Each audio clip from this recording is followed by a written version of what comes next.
Thanks for tuning in to this episode of Once a DJ. If you'd like to support the show, then head to onceadj.com/support to find out how you can help. If you'd like to get in touch with any feedback or suggestions, email onceadjpodcast@gmail.com. Once a DJ is produced by the good people at Remote Control. If you'd like to find out more about working with them, head to remote-ctrl.co.uk. Time for the show.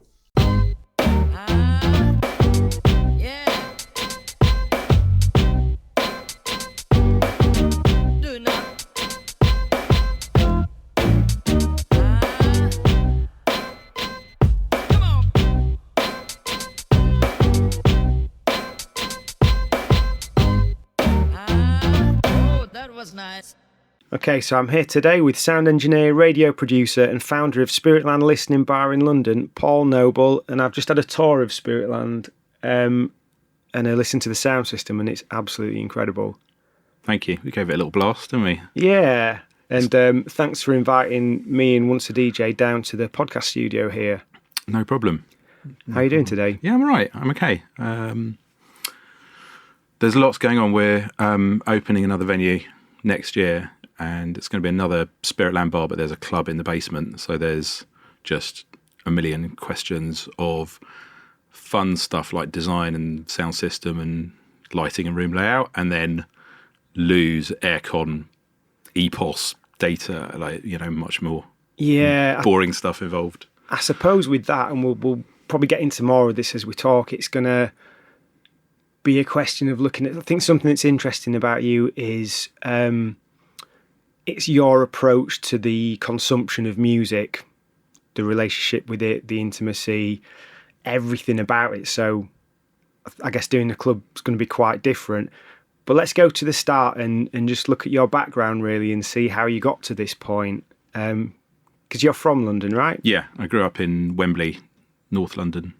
Yeah, and your dad was frequently down in town, taking you to jazz bars. He's Ronnie Scott's, right? Yeah, he was in a folk band, but he's a jazzer, and he loves, like Oscar Peterson, and Joe Pass was like a big figure in our lives. He was an incredible guitarist, and he played. I think he did like 5 nights in Ronnie's, and we went to 2 or 3 of them. And I was quite young, so yeah, there was always music in the house, lots of instruments.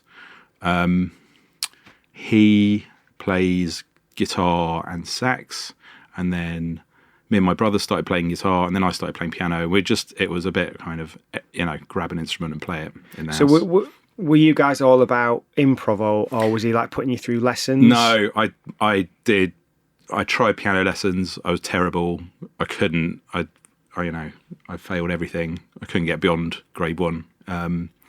But basically Elton John, just like listening to Elton John, I was like, that makes sense. And I could hear, I could really clearly hear chord structures and patterns in my head. And it was really obvious, like C, G, A minor, F, like it totally made sense. So I could hear a song, apart from, Stevie Wonder and Brian Wilson, who make up their own bizarre chords. Everything else, I was like, this is really obvious. And that's kind of how I play piano, like pub piano, sing along. So it's not, not particularly discreet, but I can whack it out for a sing-along. I'm very much like that. If the chords are basic, I can get my head around them. I can't do anything clever with inversions. Right. I'm very much like 4 fingers. Yeah. But I get that. So just on the Ronnie Scott thing, because this was just something I picked out from the Monocle interview that you did. Right. Would Ronnie Scott's have been, it's like £100 night, isn't it? Yeah. By the time you've had some food and a drink and your ticket, would it have been that sort of premium? I have I don't think it was what it was. There wasn't just Ronnie's, there was the Bull's Head in Barnes, 606 in Chelsea, the Blue Note, was it the Blue Note? Before the Blue Note, basically in Hoxton, where Stealth and Metalheads and everything ended up. And I remember Hoxton was, really shady in those days. But there was jazz clubs everywhere, and there was just it was a wicked London jazz scene. There was Morrissey, Mullen, and Paz, and all these kind of amazing fusiony bands around. So, yeah, there was lots of, in the family there was lots of music, and there was a lot of like certain musicians sort of featured really majorly in my family. So Herbie Hancock, Chick Corea, Pat Metheny, Keith Jarrett, all the kind of gods of like their instruments. So it's heavy fusion. So if you're someone that can, you can kind of pick out your chords and you've got a comfort with, say, 1-4-5 type stuff. What's it like? How are you, particularly at a young age, how are you digesting fusion? Because like I listen to certain fusion, I'm like, I have to turn it off. It's just too complex for me. I suppose we had a lot of Chick Corea in the car, and then also like George Benson and Oscar Peterson, like the more, palatable end of fusion. Nothing, and actually Weather Report as well. There was a lot of that going on. So we'd listen to that, and then I was thinking about this interview, there was one tape which one of my dad's friends from work made, and it was the track that stood out for me was Stuff Like That by Quincy Jones, which is the sort of early disco funk track. And I just remember absolutely falling in love with it, and then sort of sniffing out more Quincy Jones, and then you go to, I was born in 1972, so everything around Michael Jackson, Prince, it was all, hit me just at the right time. Yeah. But then there's also, Simon and Garfunkel, and when I sort of moved on from like whatever was on the radio to my own stuff, I was into lots of like prog and rock quite early on. So started with the Doors and then Pink Floyd, and went completely crazy on Pink Floyd, and then Black Sabbath, Deep Purple, got really into Yes, a bit of King Crimson. So I was doing all of that maybe between, I don't know, 12 and 15 or something, and then basically hip hop came along, and that was the end of that. So that's quite early to be, I would have thought, sort of 12, 13, 14. I don't think I was listening to anything that exciting. Not that I'm the arbiter of musical taste. Oh, it's a blur. I hope I'm not getting my numbers wrong. But I remember there was a kind of time where I went from like, basically Capital Radio was the big thing in London. And they would, they had this end of year countdown every year where they played, I think it was like the top 1,000 songs, which is a ridiculous number. But the top 10 was always Bohemian Rhapsody, Freebird, Baker Street, Hotel California, like all these sort of overblown epic songs. But like everything on the way, I don't know, I just soaked up all this stuff on the way there. Yeah. Maybe it wasn't 12. I might be bullshitting. But it was, I was well into my prog early on. So, were you buying records by this point? No, sort of singles from Woolworths. Yeah. So the first one I bought was Mirror Man by Human League, which is still a kind of, I'm happy to have that as my first track. But what year was White Lines? 82 or something?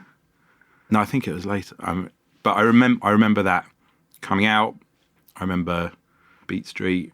I remember sort of the dawn of hip hop, and on the radio in London, kind of hearing Roxanne Shante and all those sort of Response records. Yeah. So who were the DJs that were playing? Well, because it's obviously Westwood. Was it Paul Allen?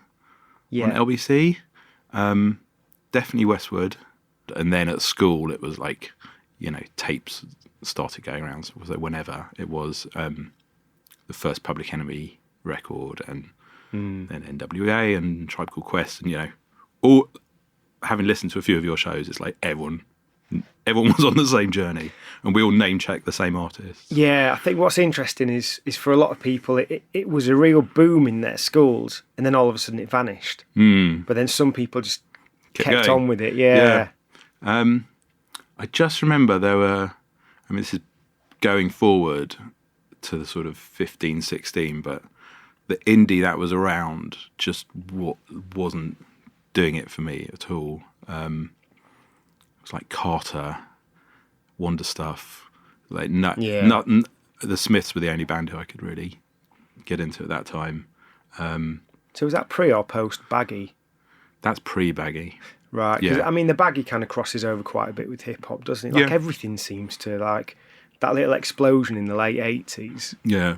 Yeah. It seemed like everything was a bit more accessible. If you were into one thing, you might like a bit of the other. Yeah. I mean, also there was hip hop, like Run DMC.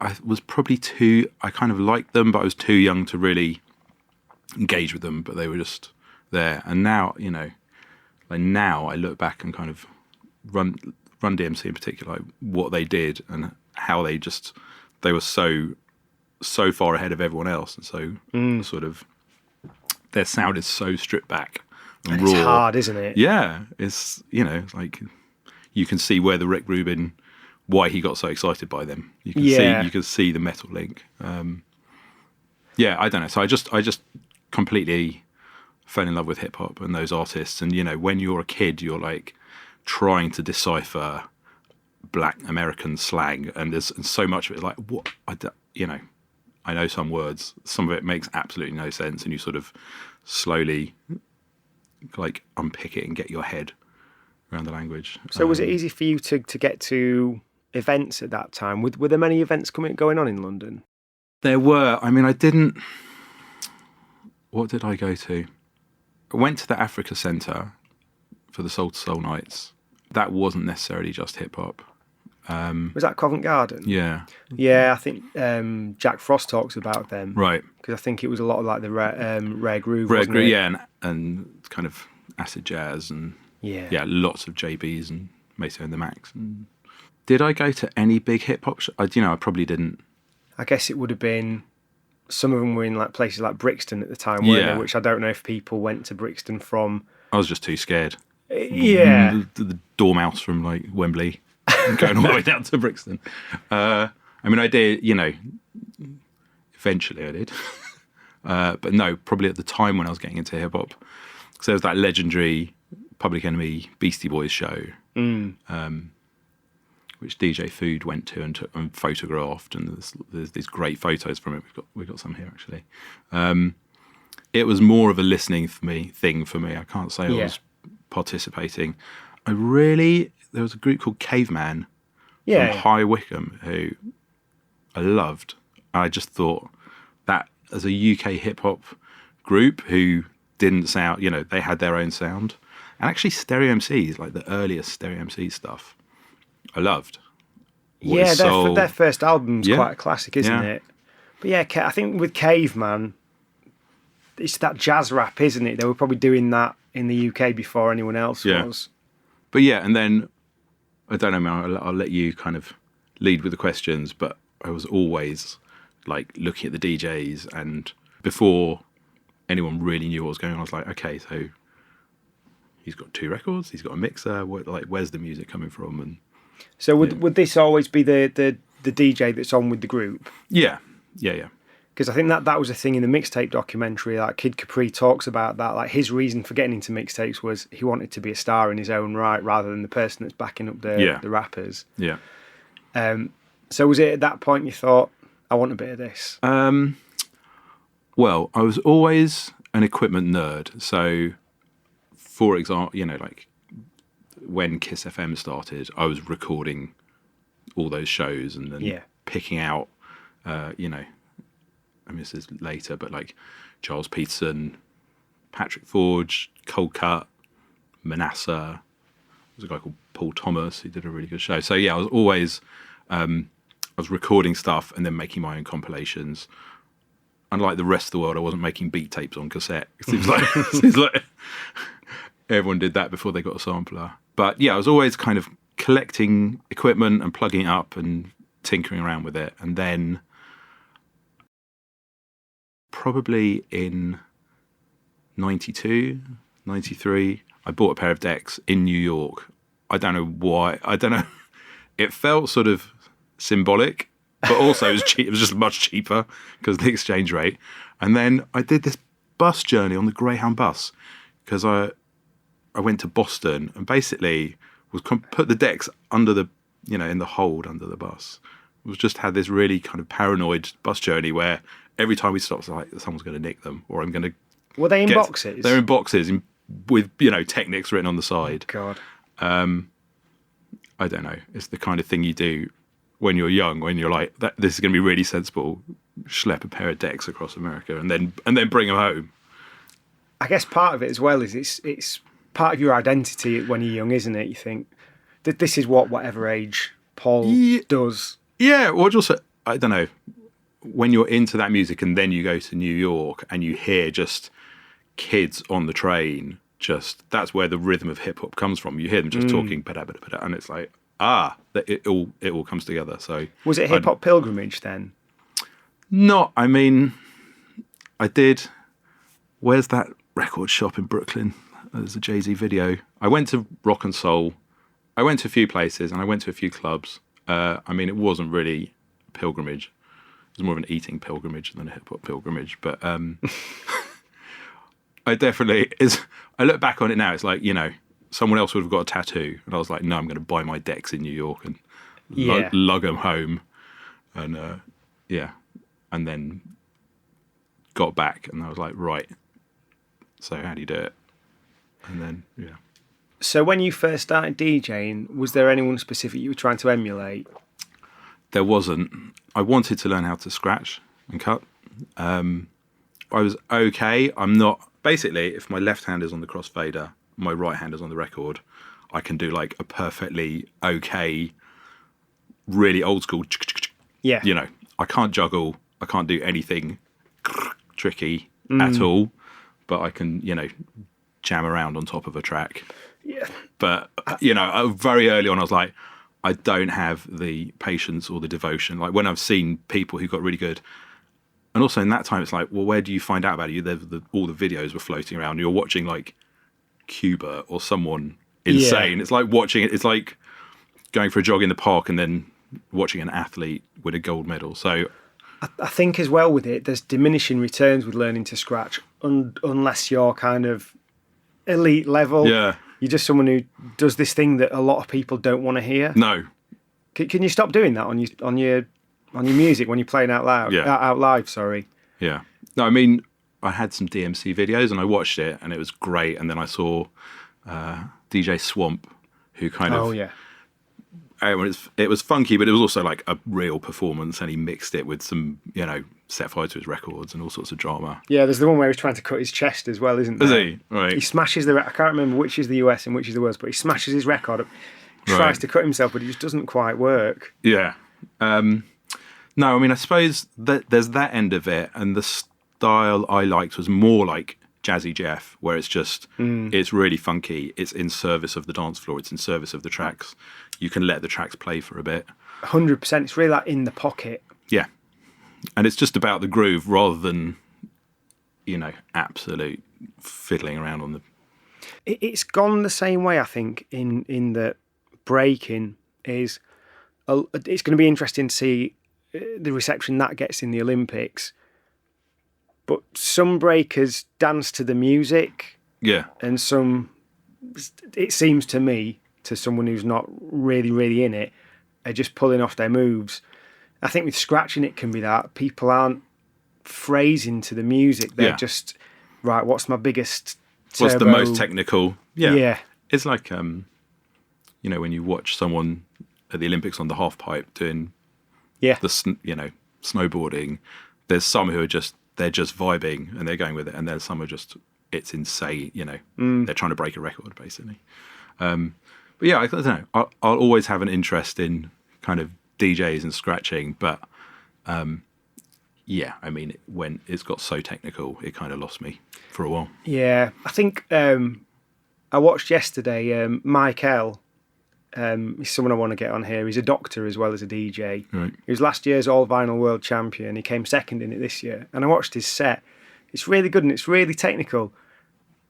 But the thing that I think kind of causes it a problem is he just looks so relaxed and just like he's just pulling off this stuff and it just doesn't seem to be like bothering him. Yeah. He almost like makes it look too easy. Yep. Because you're watching it, it's like, why doesn't he look more stressed trying to do this? Yeah. I mean, there's something really fun about, a short routine, a pile of records. I think A-Track's a really good example of like, he's, technically he's completely moved with the time and has sort of developed his own mixer, but he also can just rock any dance floor up and down, like no problem. Yeah. and the scratching doesn't. It's not like everything grounds to a halt for a scratch. Yeah, and I think with scratching,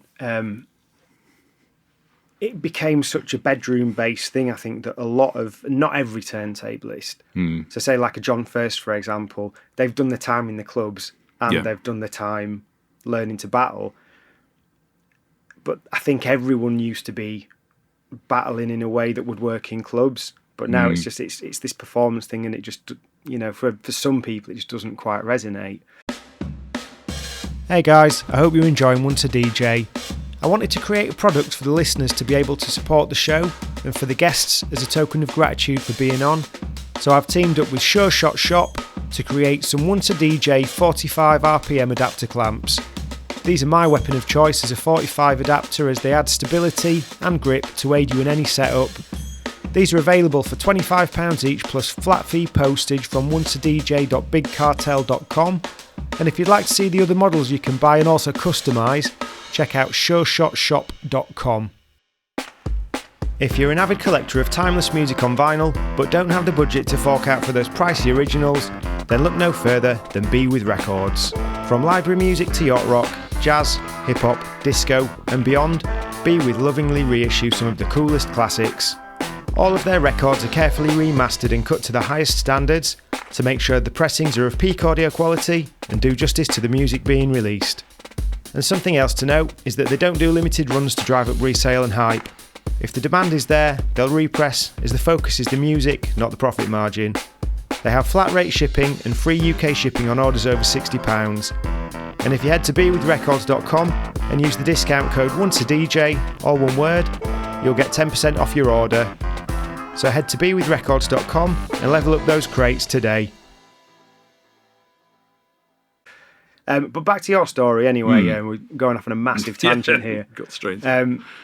What was the early days of DJing for you? How long was it before you were doing parties? Or I went to Bournemouth Uni, and there was a bunch of different music scenes there. That was 92, so there was a lot of house and funky house, and everything was called like Funked Up and Love Sexy, and it was that era. Like, it didn't do it for me, the house music around at the time, but the acid jazz, rare groove, you know, I don't know, Roy Ayers, Gil Scott-Heron, and then I don't know what was going on at the time, like Galliano, Mo Wax. Yeah. I loved all that stuff. I mean, what I was playing then was an absolute mishmash, and I can only apologise to anyone who heard me, because it was like 45's really badly cut compilation albums, Portishead into drum and bass. It was a complete dog's dinner, and I didn't know what I was doing, and, you know, probably should have spent 5 years like learning how to DJ before I got anywhere near the decks. But can I just pick up on something you said there about the quality of pressings? Yeah. How much do you think that matters? Were they like really, really, really bad? I mean, I used to have a Stanton mixer that was super quiet, and the only way you could get it to peak at zero was to turn the bass and the treble all the way up. So, you know, you're hitting your levels, but it's an absolute mess. Yeah, I mean, there's really nicely cut records and 12s which really ping out, and then there's compilation albums, really badly pressed, too many tracks on a side, and just don't have any wallop in the club. Like now I can hear it. At the time I was like, oh, you know, great, it's like £10 for a double album and all these tracks on it. And so yeah, I didn't have a clue. But how much do you think that matters though? I mean, so there's a song that always confused me, with Organ Donor by DJ Shadow. Right. Because I thought when I used to DJ, kind of first at sort of mid 2000s, I'd put that on and people would love it, and like, I like it, but it's not hard, you know, sonically. Yeah. And I would expect that to kind of fall flat, but people loved it. Yeah. I mean, I don't know. No, I am an audio purist. I'm not going to say I'm not. But when I go out, if someone's playing an MP3 or a badly pressed record, you can just hear it. And it also, like most pro DJs, there's no, like, it's all straight from Bandcamp or straight from the artist or whatever. Like the badly pressed record is not really a an issue anymore in clubs. And I don't know, there's such a small number of people who play vinyl out, and they're so specific about what they need when they do it rightly. It's not an issue. But going back 30 years, people were playing stuff off compilations. We all were, because no one had the money to pick up all those individual tracks. Yeah. And some of them were nicely pressed, and some of them were horrible. I mean, I still play some that admittedly are pretty badly pressed. But it's certain tunes, like some of the Jamaica Cats sort of stuff that's on those RCA compilations. They're pretty flat, but the songs are amazing. Yeah. My sort of crime at the time was buying lots of bootlegs from Rock and Soul in New York, all kind of this, Paradise Garage or hip hop dancehall mashups. And some of the, now I can hear them like they're horrible pressings. They're just bounced straight out of someone's computer. But yeah. Do you have any policies here on stuff like that? Not musically or format. Format, like, is there any that kind of, you don't want people playing? No, I mean, you can, as long as it's uncompressed, you can do a whole evening on a USB or CD. I don't mind. What we've learned, and we've been open 7 years now, and we've done absolutely everything, is it's such a revealing system. If you put in, for example, if you're listening to like jazz, proper jazz, hard bop, sax-led jazz, it's so imposing. It's like having a giant saxophone in your ear, and that's fine if you've done what we just did, where you're just sitting there listening and having a sort of intense listening experience. If it's a normal bar night and there's people in there eating, talking, hanging out, it's just too intense to have a horn at that level on a system of this level just coming at you. Yeah. And then there's, for example, Northern Soul. We've had some DJs who play Northern Soul, original sevens, amazing, collections. But these records have been played to death, and there's so much crackle and surface noise. I'd rather hear that same set off a USB, for example. It's fine in a kind of crappy basement on a sound system where it doesn't matter, and actually that's all part of it. And I've had some great nights dancing in places like that, but it's, like I say, it's such a revealing system. And then things like I don't know, a sort of 70s or 80s rock music where it's, the production is really shining, and there's something at every level of frequency, top to bottom. It's just so intense. So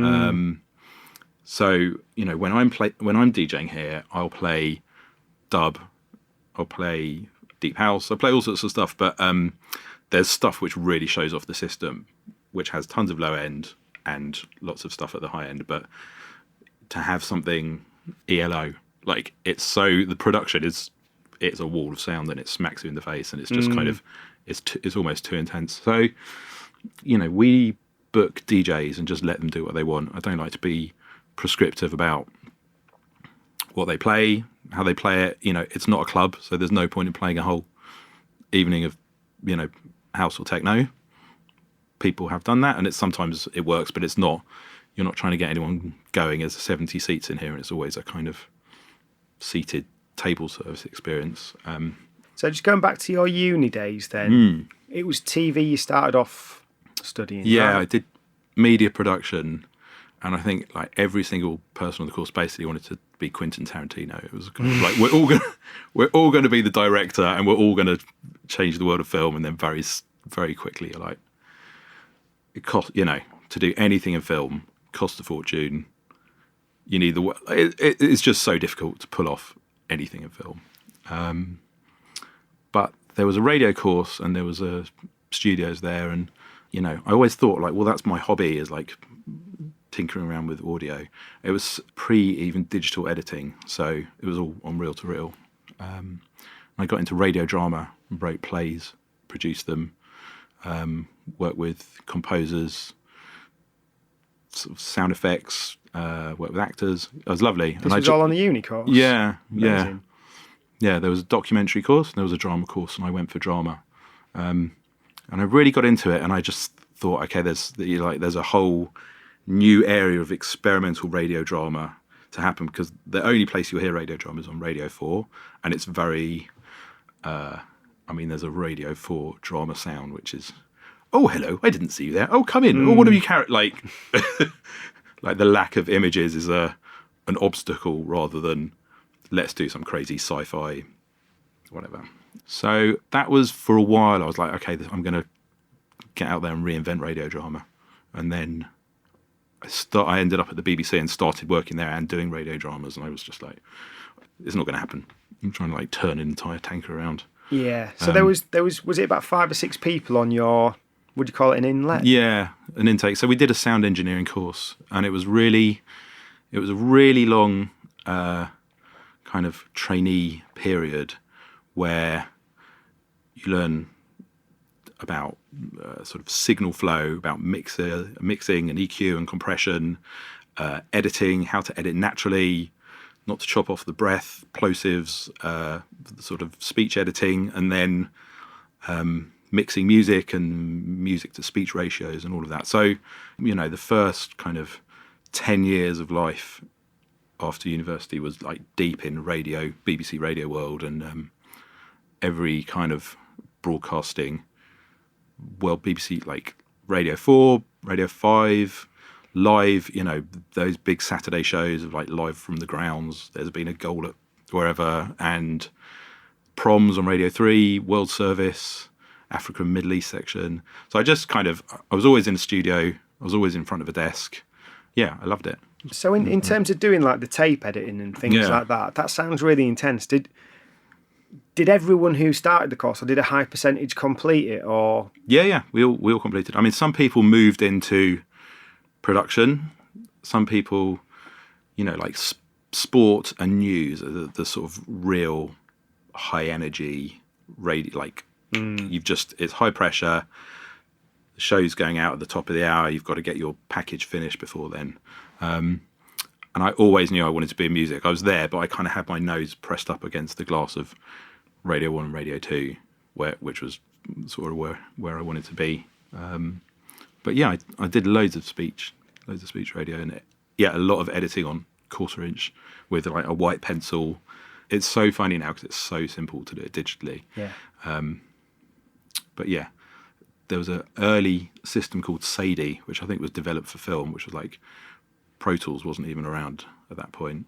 But yeah, before then it was, you'd record something, you'd top and tail it with your leader tape, chop out sections, have bits hanging around your neck, and then play it out on 1/4 inch, on a Studer tape machine. That's crazy. Yeah. So when you finished uni and you came to do that, had you always known that you would just come back to London?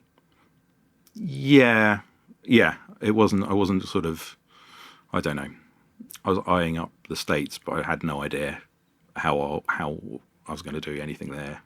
Was that because of hip hop, or? But yeah, I mean, just, I don't know. Growing up in the UK, it's the promised land, isn't it? And you just sort of, all the films we watched as a kid, it's just a different world, isn't it? Yeah.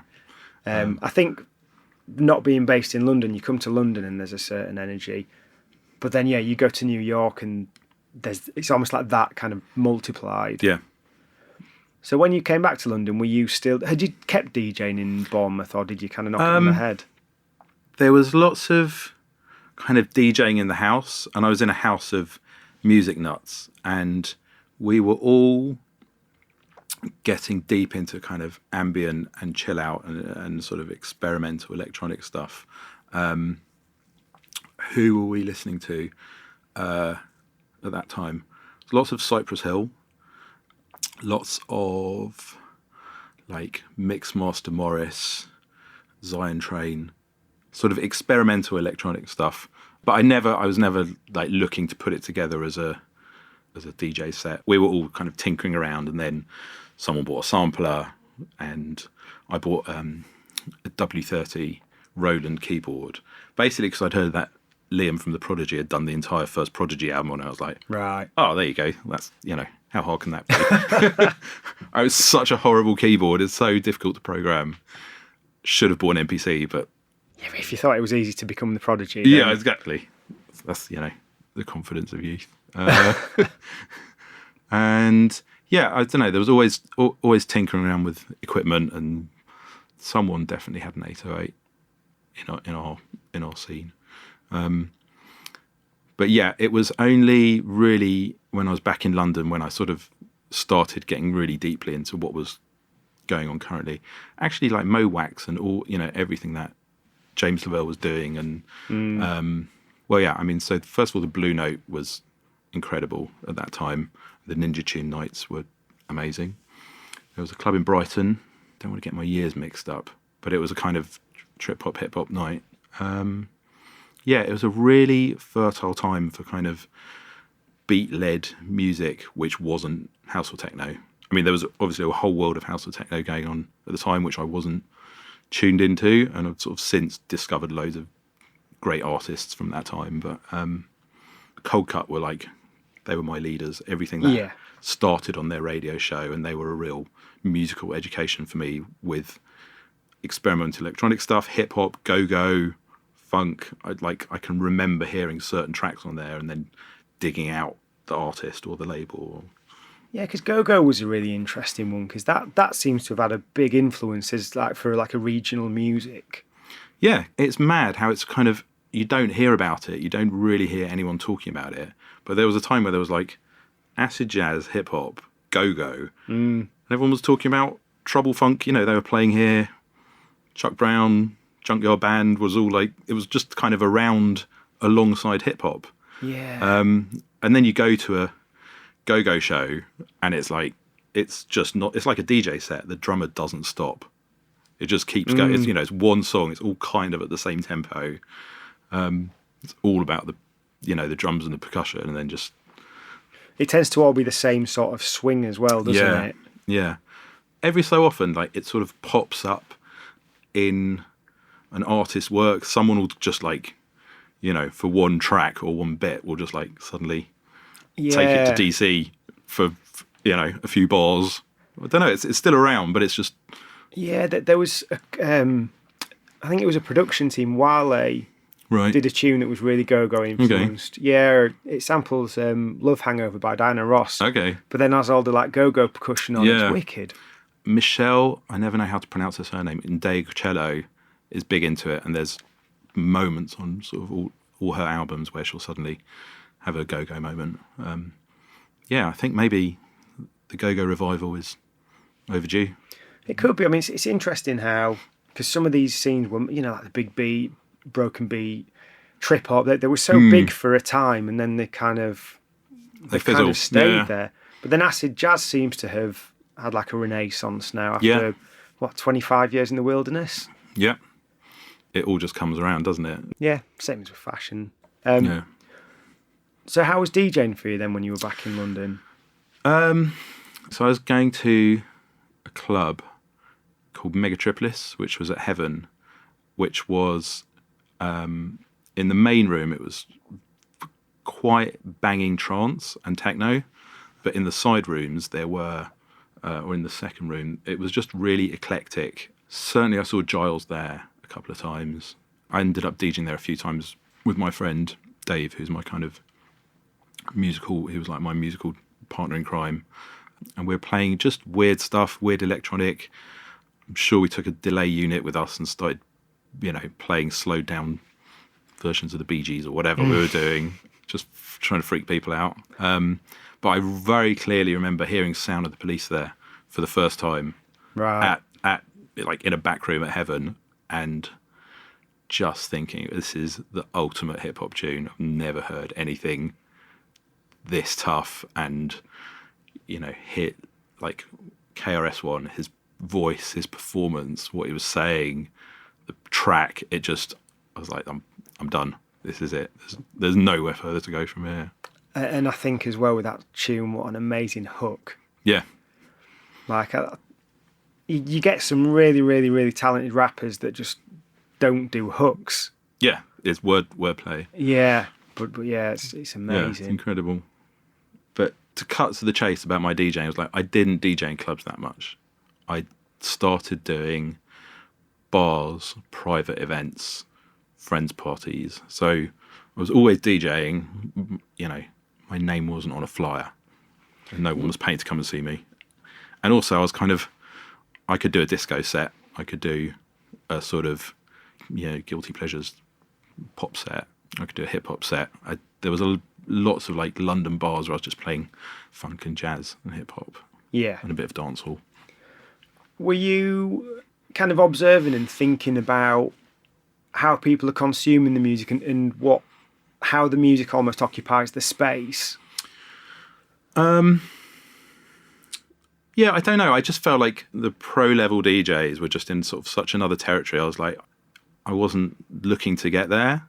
And also, my interests in music are, I love Beach Boys, Frankie Valli, really harmonic, sort of 4-part vocal stuff. I love metal. I love techno. I love hip hop. I love drum and bass. It's all Americana in my house at the weekend. So I kind of like pretty much everything. And musically, I was such a sort of, gadding about musically on these different directions. I didn't want to be a hip hop DJ, and I didn't want to be a sort of ambient, horizontal DJ, and I didn't have the tunes to kind of be a house or techno DJ. So I don't know.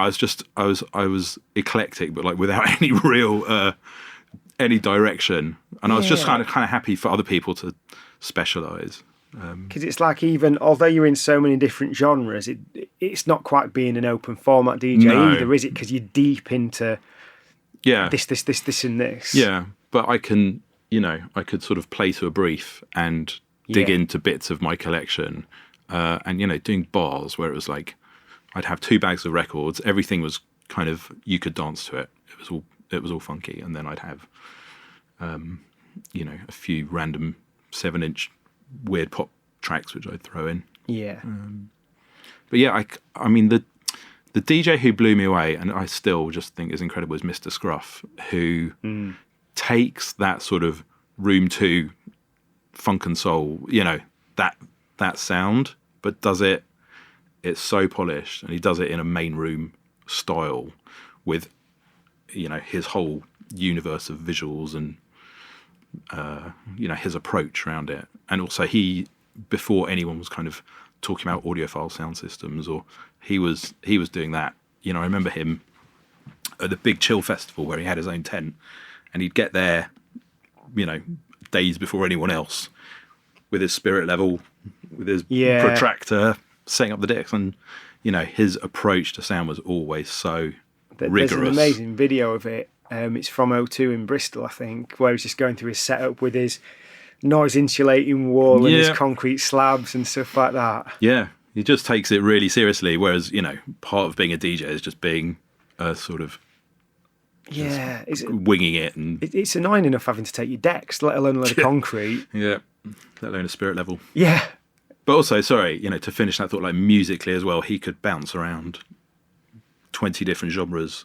Yeah. And piece it all together, and have big moments, have moments where it would all ride.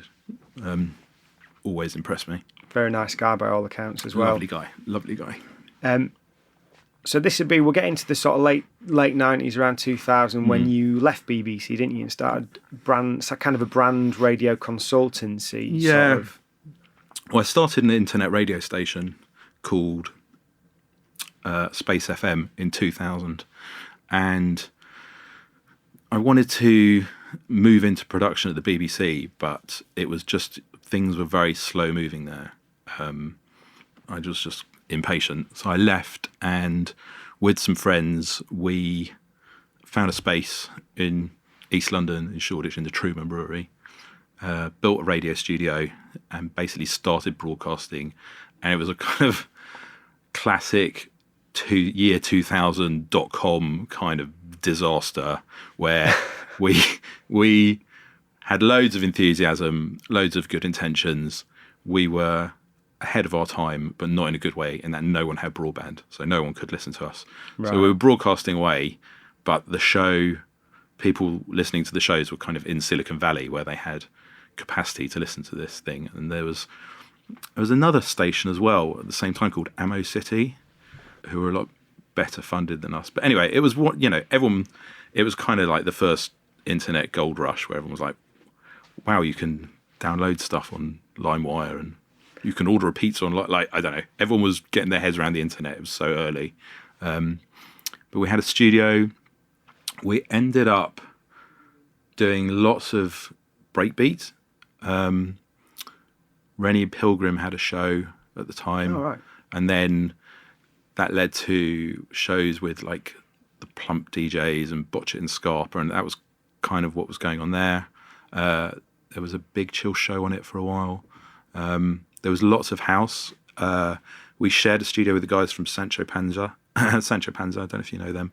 They do, Matt and Jim, they have always done these fantastic warehouse parties in London. They used to do Carnival for about 20 years there, and they always had this colossal sound system and great DJs and boat parties. So they were part of the gang. And that was probably where I started really getting into house music and the kind of deeper end of house music. And so did you build that network? Was it just a case of being in the right place? They were literally, place? and they were like, they had a desk next to us. Right. And then, funnily, I had a book on my table. Last Night a DJ Saved My Life. Yeah. And a friend of Sancho's, Kevin, came in and was like, oh, you've got Bill and Frank's book. And I didn't know them. I was like, oh yeah, I'm reading. I'm absolutely loving it. This is, the book I've been waiting for. And he was like, oh, I'll introduce you. So this was 2000, met Bill, met Frank. Both of them have, become really solid friends and part of my musical life. And Bill and I we've done edits together. We've had a record label. We've DJ'd together. We've kind of been on this musical journey, still going on. He's played at every incarnation of Spiritland, including we've been doing warehouse parties in Lisbon recently. He's been playing there. So so just all these things have just happened organically, just from leaving the BBC, saying, right, I'm going to start a radio station. It was done within 2 years.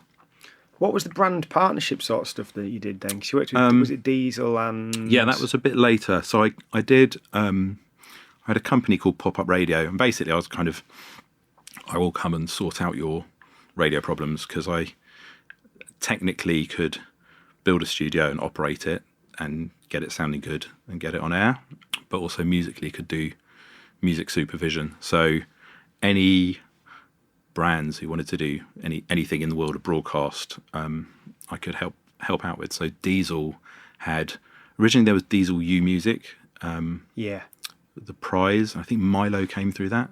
But the main man at Diesel, Renzo, is a huge music guy and had this vision of a global radio station. It was already up and running, but I went to work there, and we did it around the world. We did shows in New York, went to the Diesel headquarters, kind of deep in rural Italy.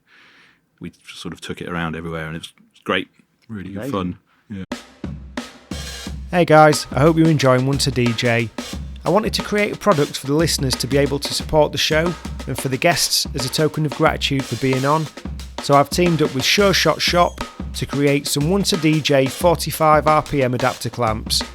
These are my weapon of choice as a 45 adapter, as they add stability and grip to aid you in any setup.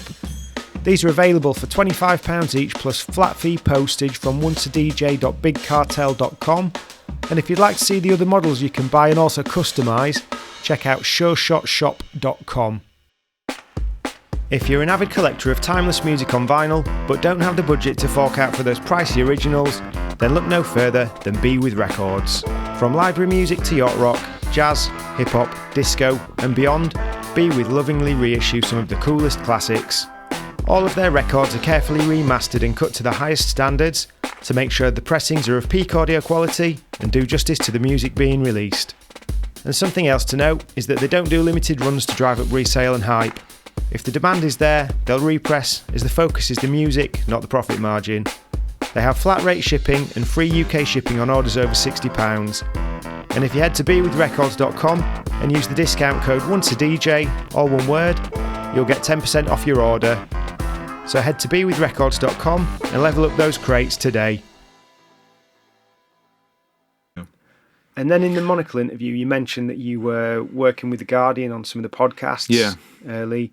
What was that experience like? Did you think they'd take off?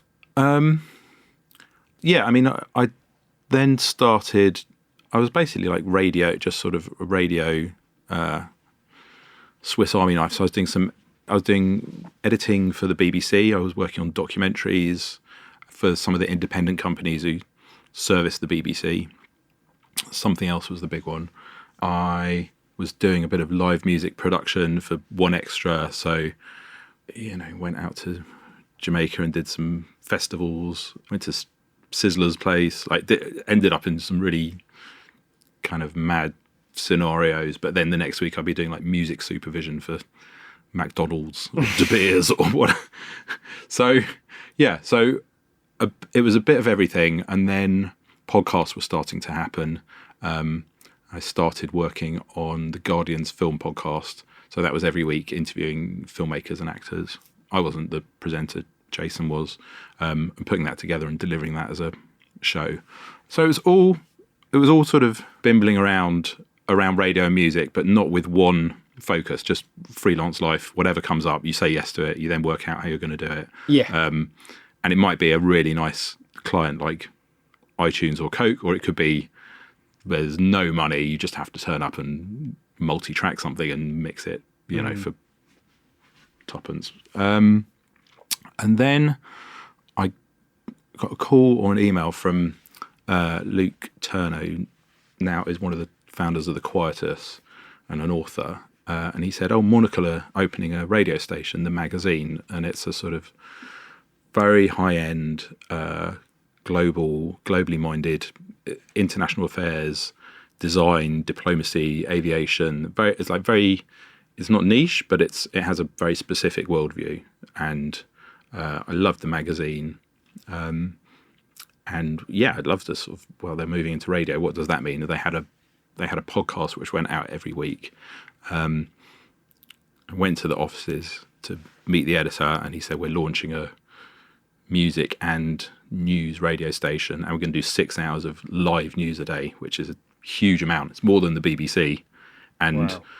Knowing the number of people you need to get speech on the air. I mean, music radio's fairly straightforward. You have a DJ. If you're lucky, you have a producer. If you're properly funded, you've got researchers and guests and marketing. But, you and I could do a music radio station here tomorrow. Yeah. It doesn't. Whereas speech radio, you need researchers, cues, contributors, packages. It's a totally different territory. Anyway, I joined them and I started as exec producer, and the radio station was called Monocle 24. It's called Monocle Radio now, and we had daily shows, hourly shows. We had a sort of a culture show, a design show, news-led shows, and contributions from around the world. So there were studios in New York, Hong Kong, Istanbul, Zurich. What was the sort of listenership then? Sort of, I'd say small but select. Same with the magazine. It's not the numbers are not crazy, but it's just the right people, and and the advertisers. You look at who's advertising in there, and they know who they're talking to. Yeah. So it's very targeted, and everything's beautifully produced. In the magazine, the shoots, the writing, the topics they cover, it's just exquisite what they do. And radio, which is not traditionally a luxury, doesn't the luxury world and radio don't go together. If there's adverts on radio, it's for Quick Fit or McDonald's, whatever. You're not going to get Prada advertising on Classic FM or anywhere. Whereas Monocle completely reinvented this and said we're going to go directly to those brands who they worked with already in the magazines, and they can sponsor an entire show. And the link to this is that they had a studio and a bureau in Tokyo. I went out to go and set it up. Just fell in love with Japan, as that's all you can do when you get out there. It's just a sort of magical place. Yeah, the first time I went, I was like, I'd always wanted to go, and I'd had this sort of, I'm going to wait to be taken, or, and it's like, no one's flying me out there to DJ, just get over yourself. Anyway, so went there with Monocle, absolutely loved it, and then went back for 5 weeks with my wife, and we travelled all over the country. And they have this amazing approach to music where there's these listening bars there where you'll sit, and some of them are tiny. It could be 8 seats. There'll be a cover charge to get in. There's a wall of vinyl, 1 or maybe 2 turntables, lots of vintage audio equipment, and obviously Japan is full of, amazing electronical gear and devices, and like they have this really elegant, rigorous approach to listening to music, which is, I'd not seen anything like it before. I'd heard about it. They're called Kissaten, and obviously the jazz ones are the ones that everyone talks about, but they're split by genre. So there could be a blues bar, there could be a jazz bar, there could be a country bar. There's a famous classical bar where they'll sort of announce the piece and the performance and then play it in full. And where music and listening was in London, just wasn't. There was nothing inspirational about it. There's the massive venues where you sort of go because the bands won't play anywhere smaller, but everything else about the experience is just horrible. There's the clubs which weren't really doing it for me. I'm not going to go to one of the massive clubs, but also I didn't want to go to one of the sort of grimy warehouse places either. And then there's the bars where it's kind of, it could be anything. It's on in the background. Certainly in London, there's a kind of this down the middle, like jazz, funk, soul thing of everyone plays sort of similar stuff. And just going around these bars, and it's not just in Tokyo, it's in these tiny little cities, the equivalent of like a wherever, Hull or something. Not, any city will have, you'll walk in, there'll be a, really gorgeous sound system. There'll just be one guy serving drinks and playing records. And you can make requests as well, not for tracks, but for albums or an artist. I was just so inspired by it, and I spent the whole time just banging on about it. Like, why don't we have this in London? I've got all my musical interests are kind of, it's me on my own at home on headphones or in front of my speakers, just sort of on my solo musical odyssey, and then sharing it online in kind of discussion groups. But to go and sit in front of an amazing high performance sound system and have someone play what their personal passions are, I was like, I'm sure I could fill a room in London with, people who responded to that. Yeah, there was something you said in the Monocle interview that I found really interesting, which was our relationship with music has become so devalued by the way you consume it now, with how you pay for it. Like, you pay for it like a phone bill or a utility. The days of buying a record, living with it and decoding it, it's long gone. And that really kind of hit me. It's such a good point. I've talked with some people on here about intimacy with music and how we consume and stuff. And yeah, that kind of, the subscription element does take something away, doesn't it? Because it's all there for a flat price. You've not got to pay £50 for this album, or you find this one for £2 at a charity shop, or there's none of that. I mean, it's just a result of the era we're in, where to rewind 30 years, you save up, you buy an album by whoever, The Cure, and you live with it and you play it backwards and forwards and analyse the sleeve notes, and that album becomes your life, and then the next one comes along. Now, Tidal or Spotify or any streaming, like, it's amazing. You can't say, a record pops into your head or an artist and suddenly you can listen to their entire discography and bounce around and then make your best ofs or whatever. So, I mean, the genie's out the bottle, but to listen to, the idea of an album as a piece of work, which starts, finishes, there's like 8, 10, 12 songs in it. I still really love it as a format of like, okay, you've got between like 30 and 50 minutes to say what you want to say. That's your album. It's like, in cinema, you've got your 90-minute film. In literature, there's your sort of 300-400 page novel. I really like the format of an album, and to sort of sit and do nothing, and also, treat it like watching a film. Yeah. It's a joy. It's a privilege. Now, we do every day here at 6:00, we'll play an album. sometimes it is more of a background experience, and sometimes we'll crank it right up and it's a sort of, okay, we're just going to give this album loads of love, and sort of that's how we'll start our evening here. But yeah, it's not that I'm a vinyl fetishist. I'm not sort of, we could play it on CD, we could play it on USB, we could play it on reel to reel. I love the idea that the artist has said, right, this is my vision for the album. This is how it's progressed from the last one, or it's a 180 from the last one. I just think that kind of love should be shown. That's what we do. We're here to sort of put this album in a frame and say, listen to this. And if it's not an album, it could be an artist. So we quite often do a nights of just one artist.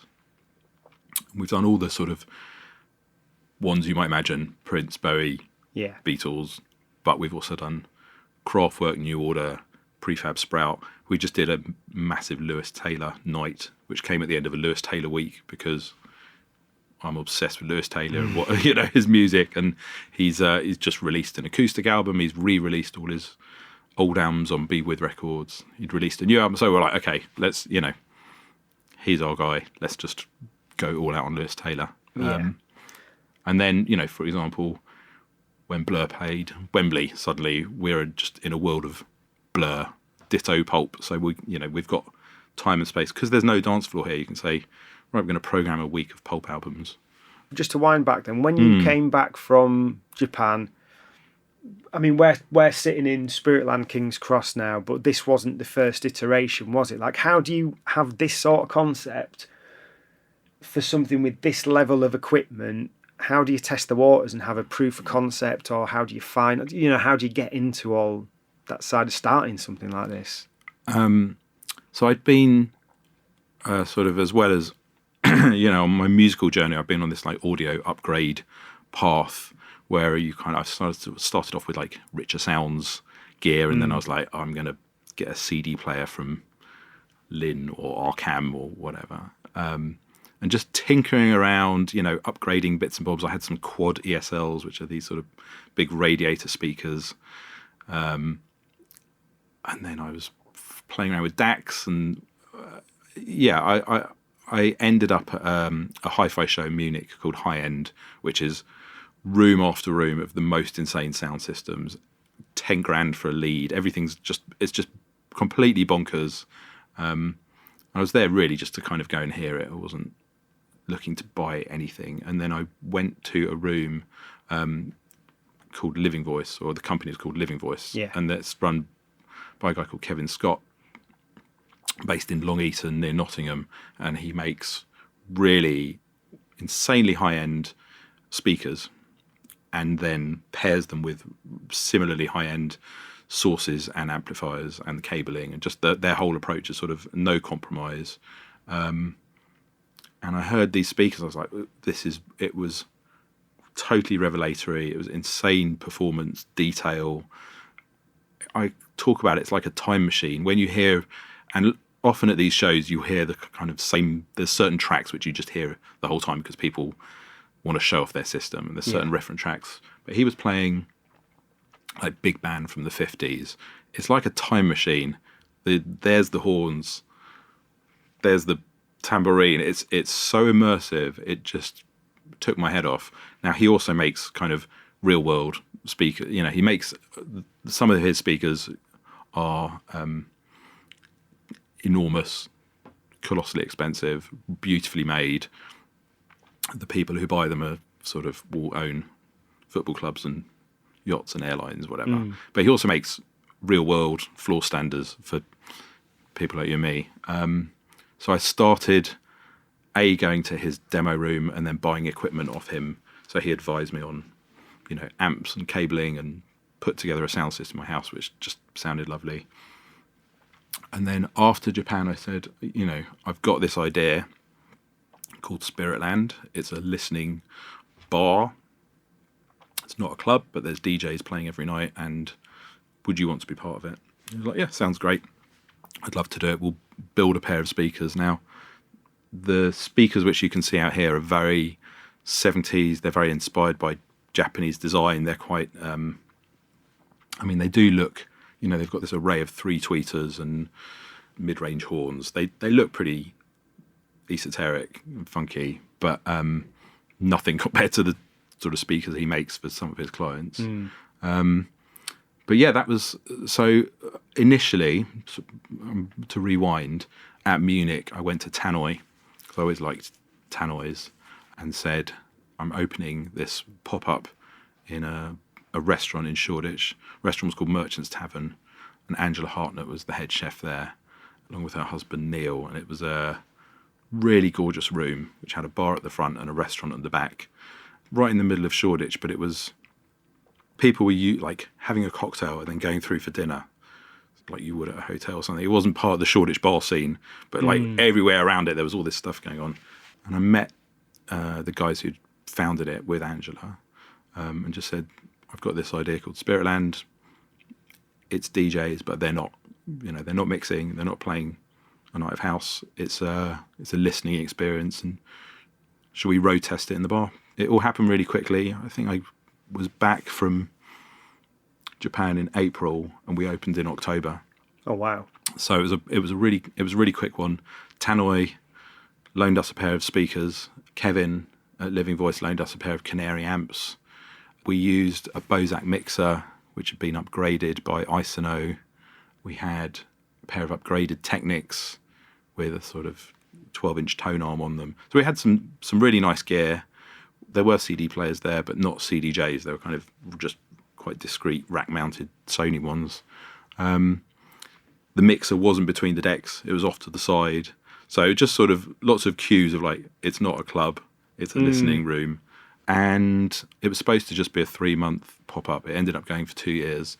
But I programmed kind of everyone who I'd worked with and all my musical friends to just come and play whatever they want. And it was a sort of free reign of like, you don't need to get a dance floor going, so you can play whatever you fancy. Were you kind of paying them full whack, or was it like... No, I mean, it was kind of what you'd get to play in a bar. Yeah. So it was free to come in, and it was we'd have a like really hefty tab, so everyone was like, "Great, I'll have the oysters," and right. everyone was. It was such an enjoyable place to DJ because no one's requesting anything. You can play whatever you fancy, and it's a lovely room and also just like playing music on that sound system. So well, that's what I was wondering. Were people like, were the DJs like, "I want to come and play on this thing"? Oh yeah, and it all happened really quickly. And then we'd have DJs like people like Justin Robertson or Richard Norris, who kind of, they're used to playing to lots more people and they can play a sort of really banging electronic set, but it's a chance for them to play all of their weird stuff kind of from the back of the box, which they could never play out usually. Franz Ferdinand played, and they played a really sort of fun set. I mean, I remember them playing Football Fight by Queen, sort of stuck in my head for some reason. Zach Cowie from LA and Elijah Wood, the actor, were both big collectors. Zach then went to set up something called In Sheep's Clothing, which is a sort of similar to what we're doing. They came and played, like krautrock, Turkish, funky 70s prog, like really just amazing set, with the DJ Fitz, who's their kind of musical cohort. And then Andrew Weatherall just got in touch and said, "Oh, I'm round the corner. I love the food. Can I come and play?" And I was like, "What? Am I dreaming? Is this, And he was, like a god to me. Like, it was such an amazing DJ, producer, life force. Just an incredible person. Which, since he died, has sort of, I think everyone has understood like what what he meant and his approach and his uncompromising nature. And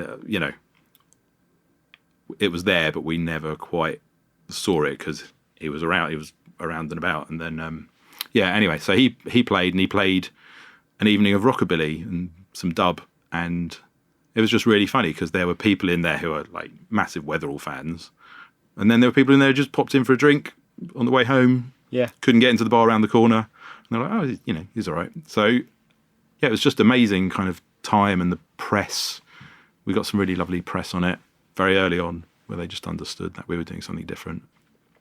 So yeah, that was, next year will be 10 years since we started that. So it was just a sort of toe in the water of like, is this something people are interested in?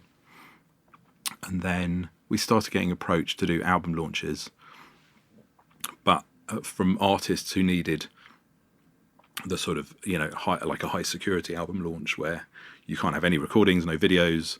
We'd have to shut the kitchen, which we couldn't do because it was not our venue. Yeah. So we started looking around for like, let's do this as a dedicated space, and where in London does that live? And we went to look at all sorts of sites, and then got talking to King's Cross, which at that point didn't look anything like it did now. It's kind of still being built. The world sort of ended at the top of our road where Dishoom was. Yeah. And beyond that, it was just a colossal building site. And this space we're in was Google Glass, the specs with the cameras built in, and the whole project got pulled very suddenly. So suddenly they had this space, and we went for it. We built the room, built the sound system, put this radio studio in, which was always a big part of what we do. And we launched in September, and I mean that was 7 years ago, and we've sort of just stuck to our guns musically, and that means, some nights you'll hear like really the sort of, you could walk in and it will be Fleetwood Mac, or I don't know, something like you could sing along with it. I'm not encouraging that, but I'm just saying, like very well-known music. Sometimes it's totally esoteric and it's sort of the private passions of whoever's playing. We are, we're very pro-pop. So it's, we will do Pet Shop Boys and George Michael and, I don't know, Robin, and like that. We're not kind of snobbish, but we are snobbish about keeping the quality right there. But I mean, sort of 9 DJs a week, 7 years. That's a lot of people and a lot of music and a lot of different directions. And that's just here. And then we opened a shop in Mayfair selling headphones and a sort of personal audio equipment. And then we opened a big site at the Royal Festival Hall on the sort of basement floor of the Royal Festival Hall in the South Bank Centre. And we just got completely tonked by the timing. We opened at the start of 2019. So we spent 1 year kind of finding our people, building our following, letting people know there's a great bar and restaurant and music venue in the South Bank. And then everything fell off a cliff in 2020. The South Bank Centre didn't reopen between the pandemics. So the whole area just was a ghost town for a year and a half. And then when it did open, it just into a very different world, very different London. The 3-day week is a real thing. Lots of people have made a break to the coast or Europe or wherever. I went down there a while ago, and it seemed quite like a touristy sort of area more than anything. I don't know if that kind of the music consumption message would have maybe not. Yeah, I think kind of resonated.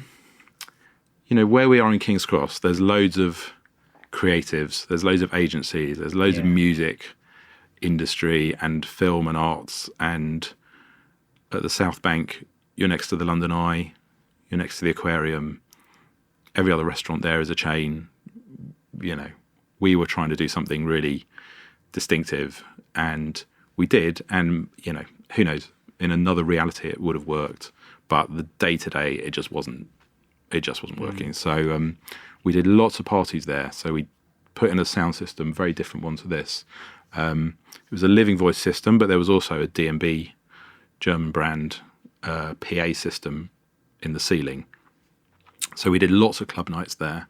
So would you use because I know you mentioned here you don't have you don't have monitoring for the DJ booth, partly because it's like the cues for not being about mixing, but partly so that you're not confusing the sound stage. Yeah. So would it be the PA or the it was both. Main system? It was both, and it was a sort of distributed sound, so it was all time aligned through the room. So wherever you are, it's a kind of cohesive sound, but it just had tons more low end. It basically had great big subs.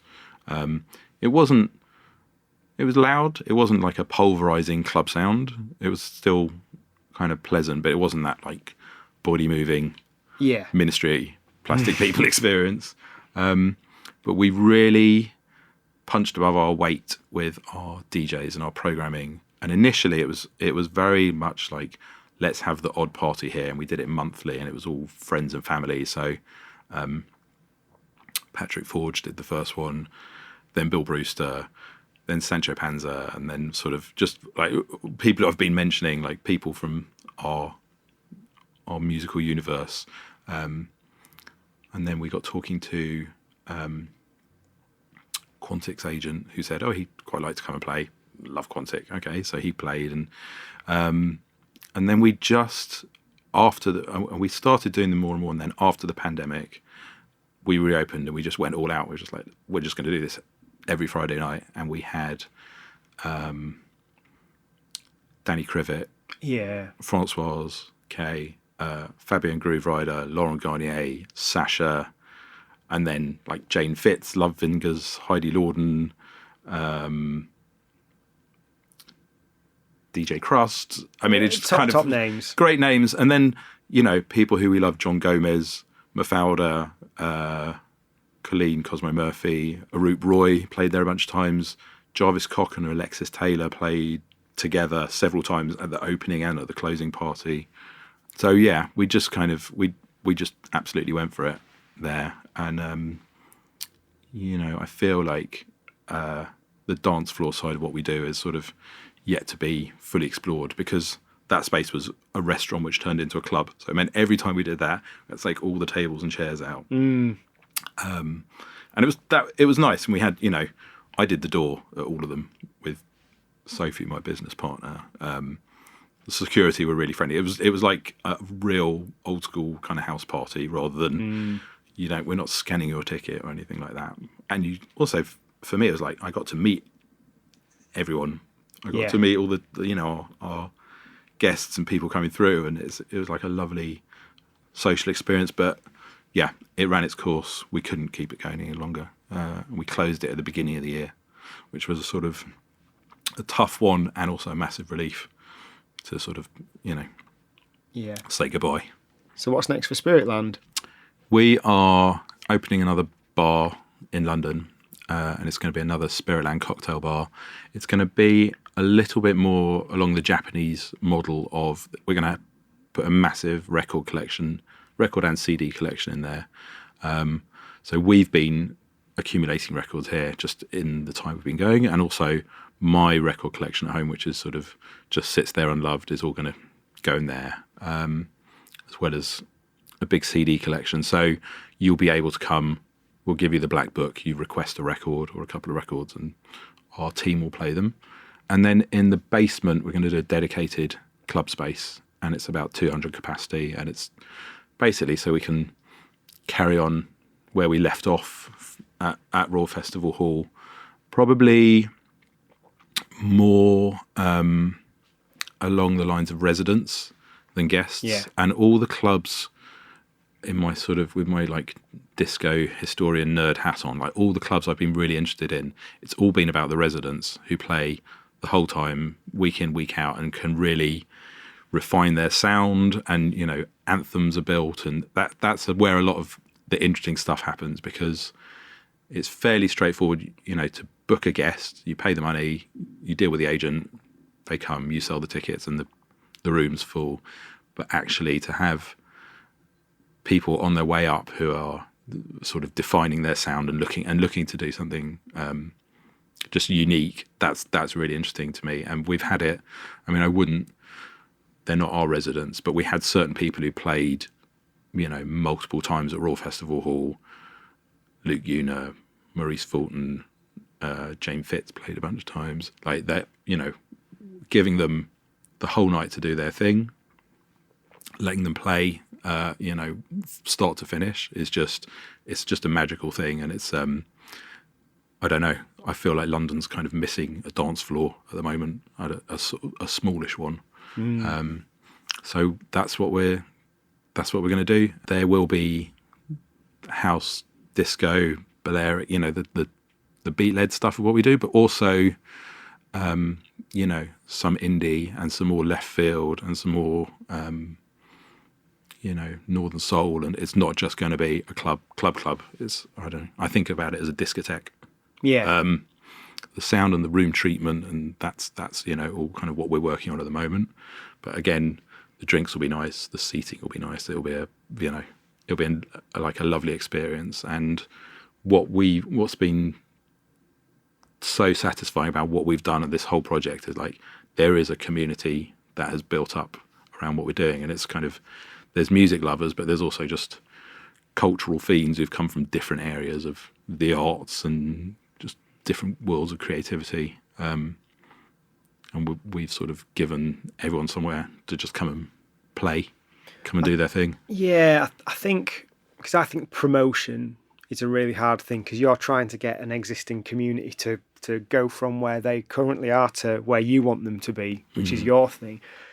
So I think if you can do something where you're creating your own community, that's really positive, and it kind of means you're not kind of battling for people. You're like, this is something different. Yeah. It's USP, isn't it? But yeah, I think particularly after lockdown as well, to be able, like, kind of building these kind of smaller communities is a really valuable thing, rather than expecting people en masse. So yeah, good luck with it. Yeah, thank you. Sounds fantastic. Thank you.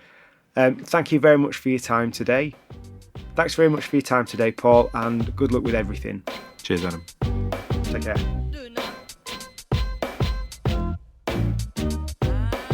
Thanks for tuning in to this episode of Once a DJ. If you'd like to support the show, then head to onceadj.com/support to find out how you can help. If you'd like to get in touch with any feedback or suggestions, email onceadjpodcast@gmail.com. Once a DJ is produced by the good people at Remote Control. If you'd like to find out more about working with them, head to remote-ctrl.co.uk.